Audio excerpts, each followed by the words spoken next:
Hi friends, வாங்க நம்ம pasta வச்சு ஒரு ரெசிபி செஞ்சு பார்ப்போம்.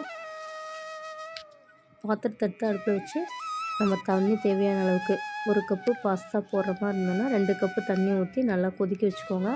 பாஸ்தாவை ஆட் பண்ணிவிட்டு உள்ளே 2 ஸ்பூன் ஆயில் ஆட் பண்ணிக்கோங்க. உப்பு தேவையான அளவுக்கு ஆட் பண்ணிக்கோங்க. ஒரு 5 மினிட்ஸ் நல்லா வேகட்டும்.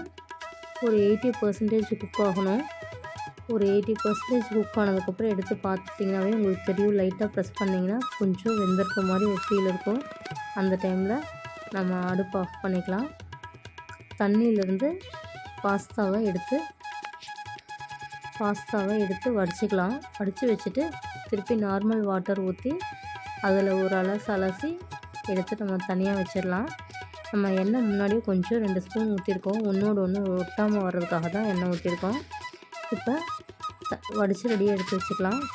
வடைசட்டி அடுப்பில் வச்சு தேவையான அளவுக்கு எண்ணெய் ஆட் பண்ணிவிட்டு கடுகு கருவேப்பிலை போட்டு தாளித்து விட்டுக்கலாம். தாளித்து வந்ததுக்கப்புறம் பெரிய வெங்காயம் 2 எடுத்துருக்கேன். குட்டி குட்டியாக கட் பண்ணி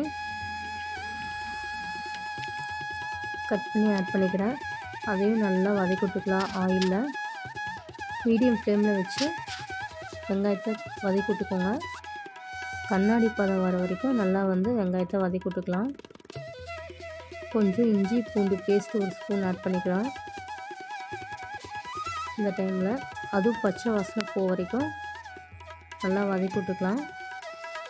பாருங்கள், வெங்காயம் நல்லா வதங்கிடுச்சு. இஞ்சி பூண்டு பேஸ்ட்டு போட்டு அதையும் ஒரு 2 மினிட்ஸ் வதக்கி விட்டுக்கலாம்.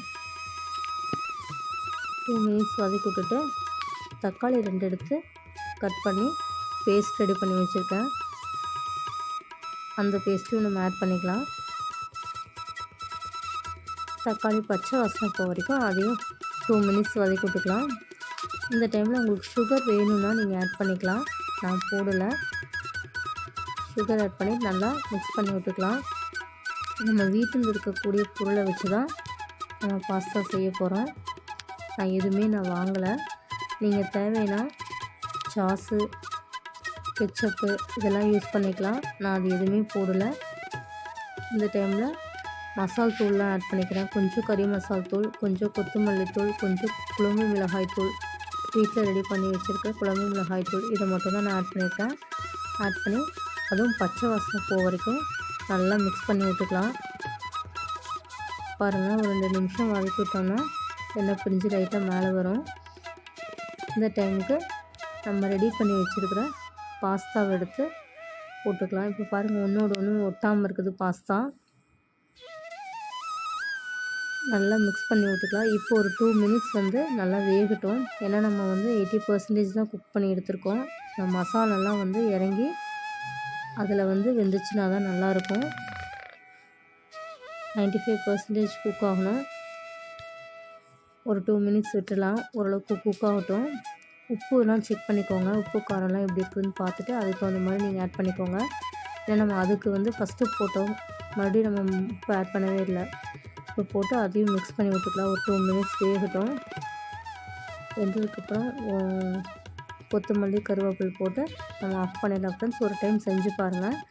இதுலேயே 3 சைஸஸில் இருக்குது. நீங்கள் எது வேணுமோ 3 டிஃப்ரெண்ட் வெரைட்டிஸில் இருக்குது. உங்களுக்கு எது வேணுமோ நீங்கள் வாங்கி ஒரு டைம் ட்ரை பண்ணி பாருங்கள். நம்ம வெளியில் போய் சாப்பிட்றத விட நம்மளே இது மாதிரி வீட்டில் இருக்கக்கூடிய ரெசிபியை வச்சு பொருட்கள் வச்சு நம்ம செஞ்சு பார்க்கும்போது டேஸ்ட்டாக இருக்குது. ரொம்ப ஒரு டைம் செஞ்சு பார்த்துட்டு எப்படி இருக்குதுன்னு சொல்லுங்கள் ஃப்ரெண்ட்ஸ். ரொம்ப அடிக்கடி நம்ம குழந்தைங்களுக்கு வெளியில்